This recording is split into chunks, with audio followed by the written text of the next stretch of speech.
What up, y'all? My name is Kayla, but just in case this video gets shared and people don't know who I am, my name is Kaila Dowdell, and I am the co-director with my mom, Stefan Jackson Bishop, of our foundation, Sheree Nicole Jackson Foundation.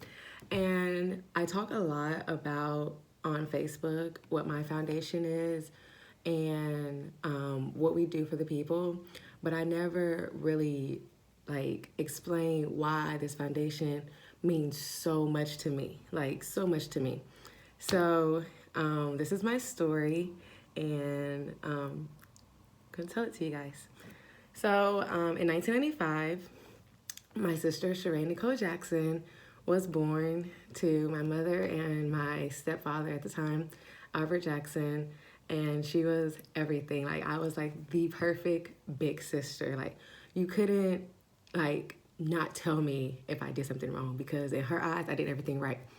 And life was great. It was amazing in the early 90s until 1998, when my sister kept getting sick. And we took her to the doctor, and they just kept saying, oh, it's kids get sick, you know how it is, kids get sick. And back in the day, they really didn't have technology like they do now. And so we just was like, okay, well, kids get sick, okay. But she just kept getting sick and sick and sick.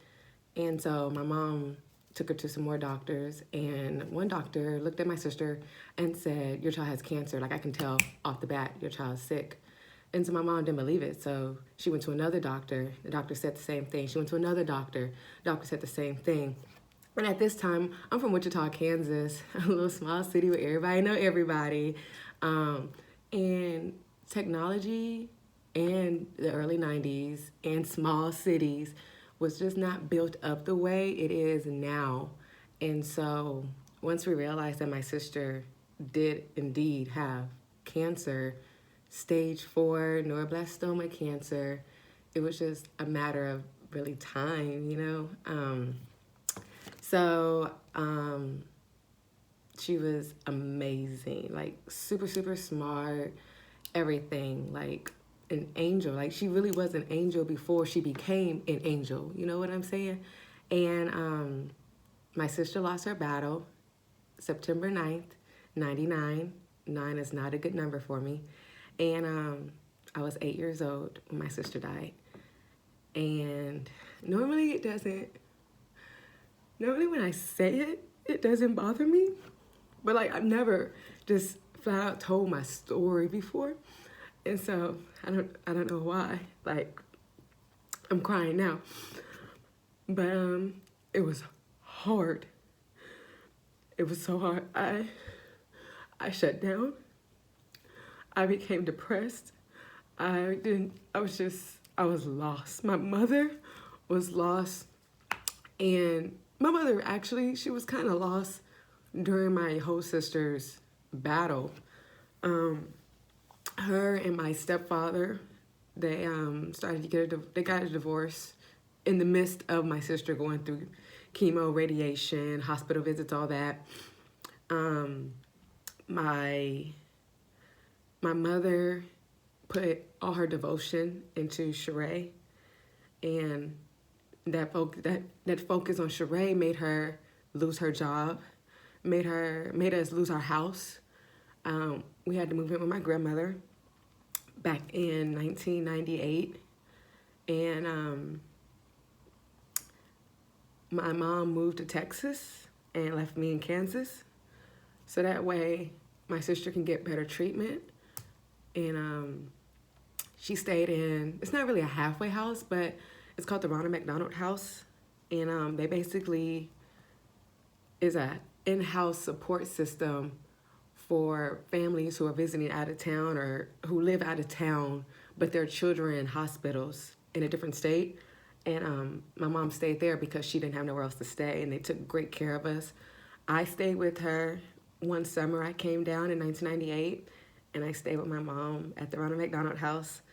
And that's why the toiletry drive that our foundation does is so important, because we went without so much, like the little things, soap, deodorant, like I wasn't on my period then because I was a kid, but like tampons and pads, like because you're not thinking about the little stuff. You thinking about, okay, my child is sick. I got to take care of my child.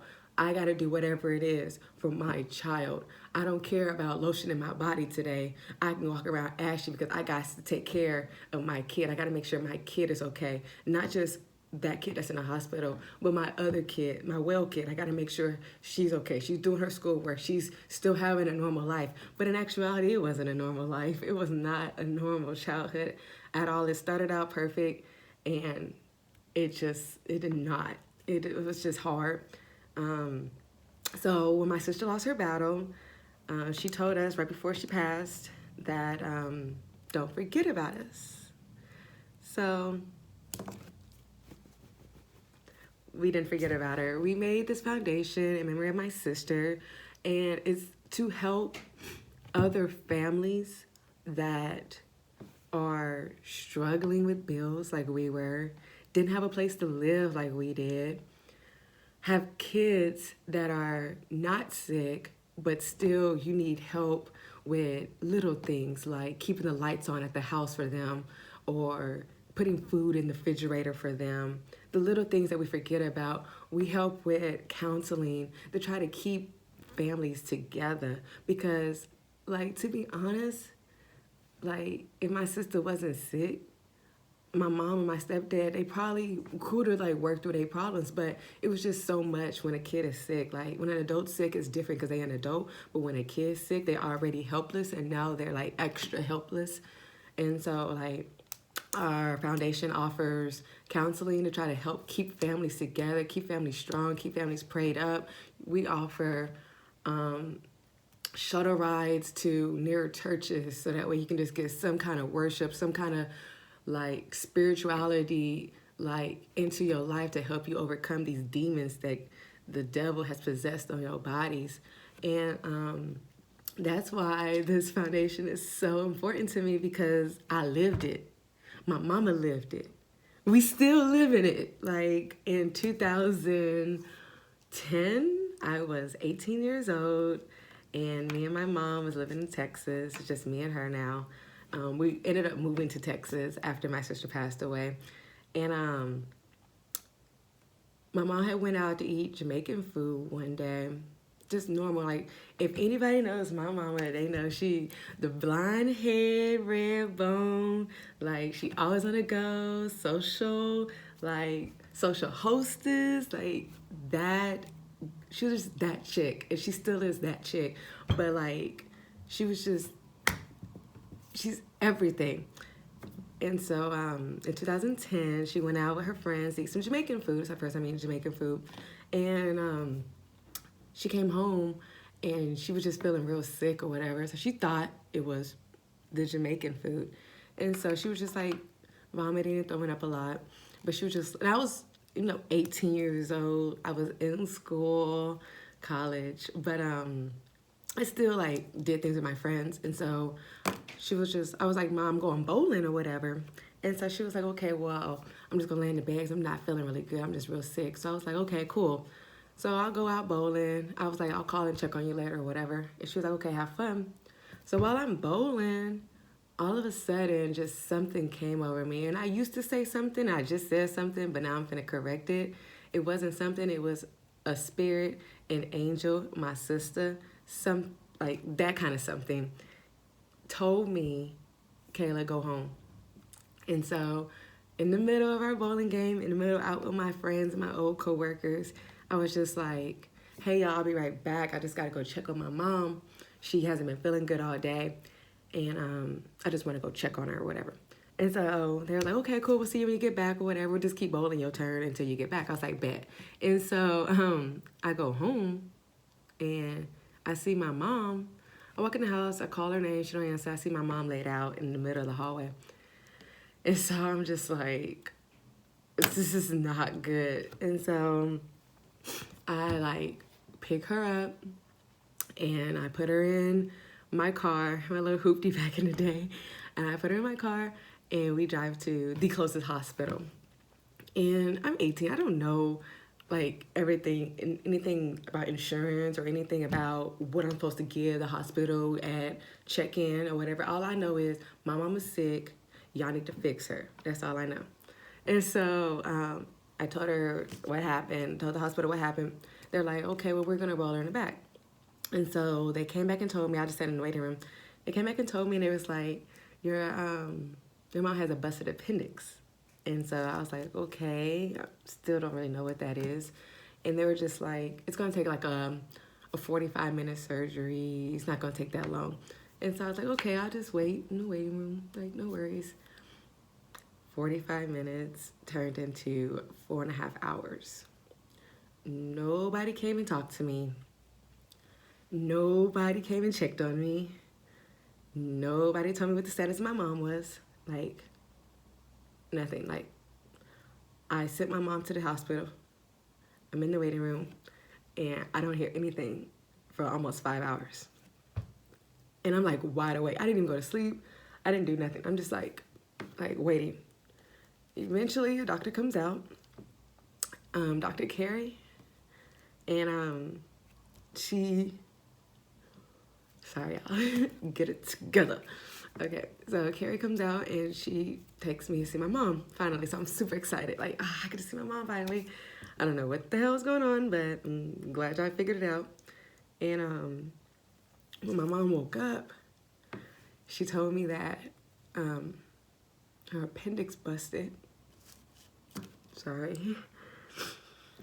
My mom woke up and told me her appendix busted because her colon perforated and moved through her body, through her organs, ever so slightly by the grace of God, like the grace of God, and nicked her appendix and made it explode.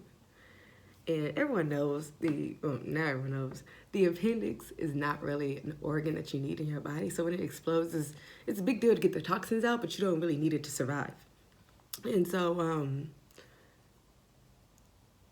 that angel, my sister, I feel, did that so that way my mom wouldn't live a slow death and die early, because that day we found out that my mom had colon cancer in 2010. And so 10 years ago, my mom had colon cancer. And it was a huge change. It was like a gut being shot through my stomach, because I had went through counseling for my sister. I had did everything right from when I was 8 years old, when my sister passed away, until I'm 18. And I was just like, I was angry at God, because I was like, I'm doing everything right.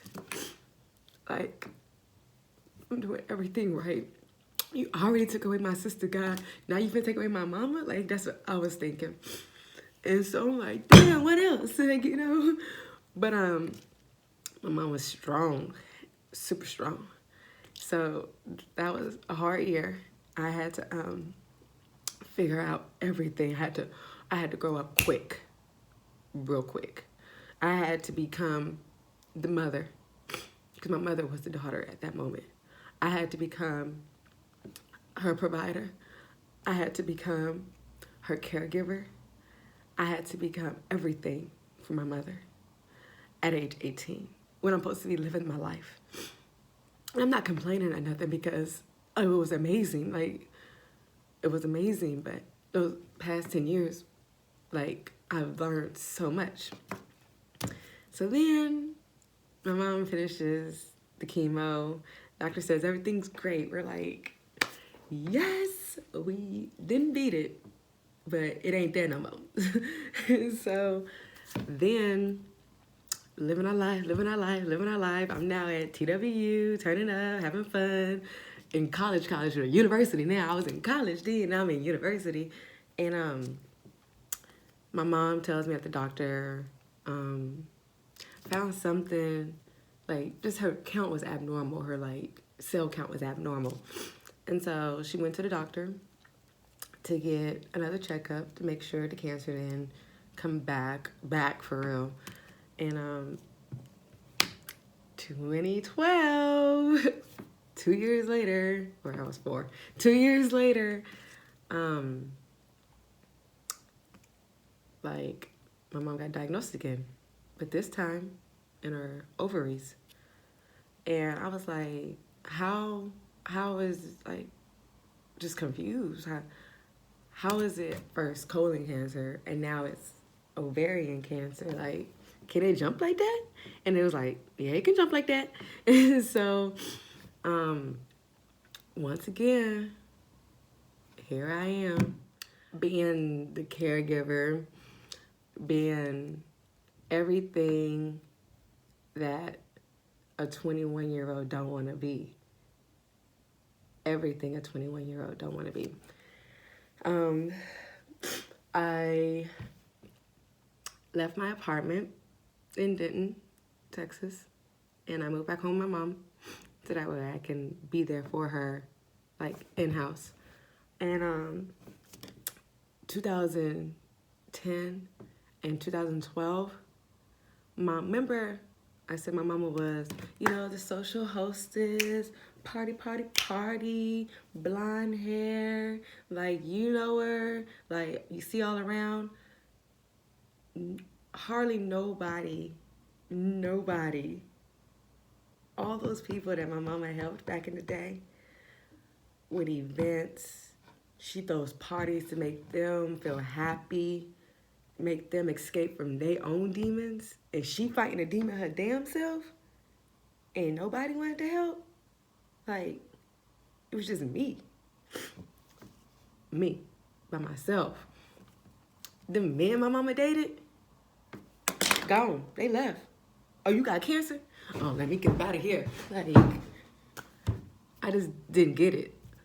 And I understand now that it's harder. It takes a strong person to take care of somebody who's sick. And so I'm not calling nobody weak or nothing, but I'm just, like, some people don't know how to express or how to handle when people get sick. And I had to learn that as an adult.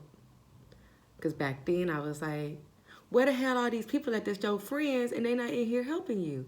But as an adult, I learned sometimes people don't want to see you like that. Sometimes it's hard for people to see you like that. And I apologize to everyone that was in my mama's life. And I call bad names in my head, because I did. And when they wasn't there, because it's hard. It's hard. And you don't want to see your friend like that. You don't want to see your friend like that. But anyways, so 2012 came. We did the chemo thing. She had a little purse with her little thing in it. Going to work. Tired as hell. She was tired as hell. But, I mean, bills got to get paid. It's just me and mama. I'm in school. I'm only working at Hobby Lobby on the weekends, and that's really my little chump change. So, yeah. So we're doing good. In 2015, studied abroad for school. I went to Spain. And I came back, and I just fell in love with the culture. I fell in love with being overseas. I fell in love with learning about different nations, learning about different people, finding out that they the same just like us in America. Everything that I was told on TV and in books, it was completely different to see it in its actual natural habitat. And so in 2015, I came back from overseas, from studying abroad, and I was just like, I gotta take a break from school because I need to go back overseas. I need to learn more about the world. I need to learn so that way I can be a better person. I can understand different cultures. I can know that it's okay to deal without certain things because they living perfectly fine over here without what we got in America. And so it's humbled me tremendously flying. So 2016, March 22nd, I graduated from a flight attendant. And I graduated from a flight attendant. And in April, I was at home. And I was just, hold on. In April, I was at home. And I was moving back from my apartment back home, you know. Keep moving back home because I just was going to be flying so much. I didn't need my apartment no more. So me and my grandma, we went out to go get some boxes to help me move or whatever. And my mom, every 3 to 6 months, from her 2 previous cancer battles, she always goes and gets checked up from the doctor. Dr. Fleshire, whoop whoop. He's been there since 2010. We love him, everything. We couldn't have done this cancer battle without God and Dr. Fleshire. You know, the man, and then the man on earth too, both of them. And so my mom went to the doctor. They started saying, oh, we seeing some more sales multiplying. We got to go in and do what's it called? I don't know the terminal name, but they went in and they went in to check to see if there's cancer anywhere else in my mom's body. And so normal procedure, we do it all the time, like all that. And all of a sudden, my mom gets sick, like from the surgery. And so she's at the house or whatever, chilling in the bed. And so we just like, okay, well, we're going to check on you. Me and Grandma are going to run across the street real quick, get some of these boxes so I can finish packing my stuff up and move home. And she was like, okay, cool. So me and my grandma, we go and get the boxes. And I'm sorry, y'all, this video is so long, but I just really feel like in order for y'all to understand why I'm so passionate about this foundation, you got to just hear the story and why this is what we do. And so, bear with me, I'm almost done. Bear with me. And so, we're getting the boxes, and all of a sudden my mom calls me. So I'm like, hey, what's up? And she was like, hey, I need y'all to come back real quick. And so I'm like, okay.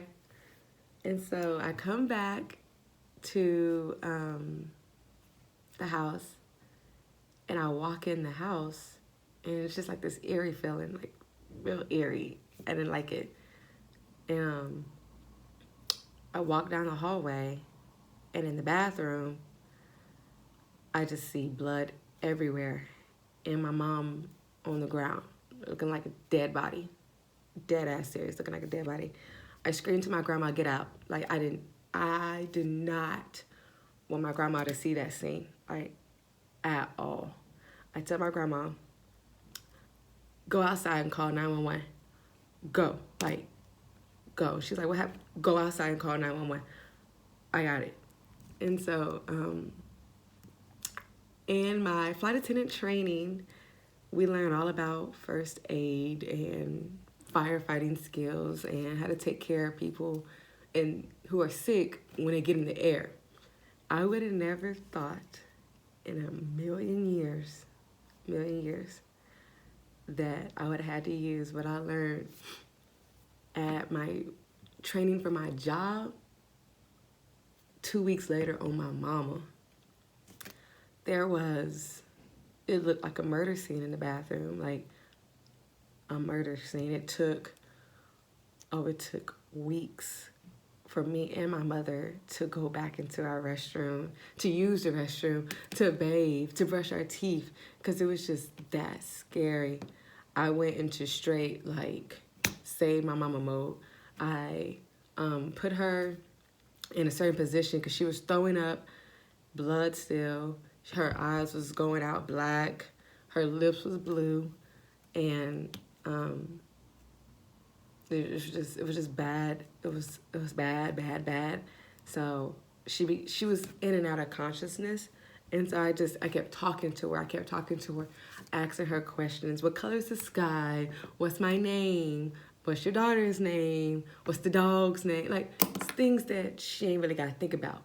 And I'm packing now. Remember at 18, I ain't know what I was doing.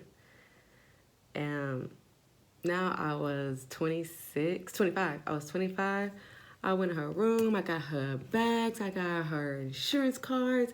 I was a professional. I got everything my mother needed while I'm still yelling questions. I can't hear you. I'm throwing water on her. I'm slinging cold water just on her body, on her face, just trying to shock her back to life, shock her back to life. I felt like it took probably like hours for the ambulance to come, but really it probably was like maybe 10 minutes, maybe. But it felt so long. When they came, they rushed in the house, moved everything out the way. Our bathroom was like this big. And it was probably like 5 of us in there trying to bring my mama back to life. They stuck her with an EpiPen, and it was just like everything just like, she just came back. And then they took her to the hospital, and she was there for a couple weeks. And that's when we found out she has lung cancer. And that's what we're battling right now. My mom is on her 3rd cancer battle. You can't tell me that she is not the strongest person I know. 3 cancer battles, and she still walks around like ain't nothing wrong with her. Nothing. So many people look at my mama and be like, oh, she's not sick. She don't look sick. Well, you don't gotta look sick to be sick. And we ain't claiming sickness because that we did that in 2010. We did that in 2012. It's 2016. We're not claiming sickness.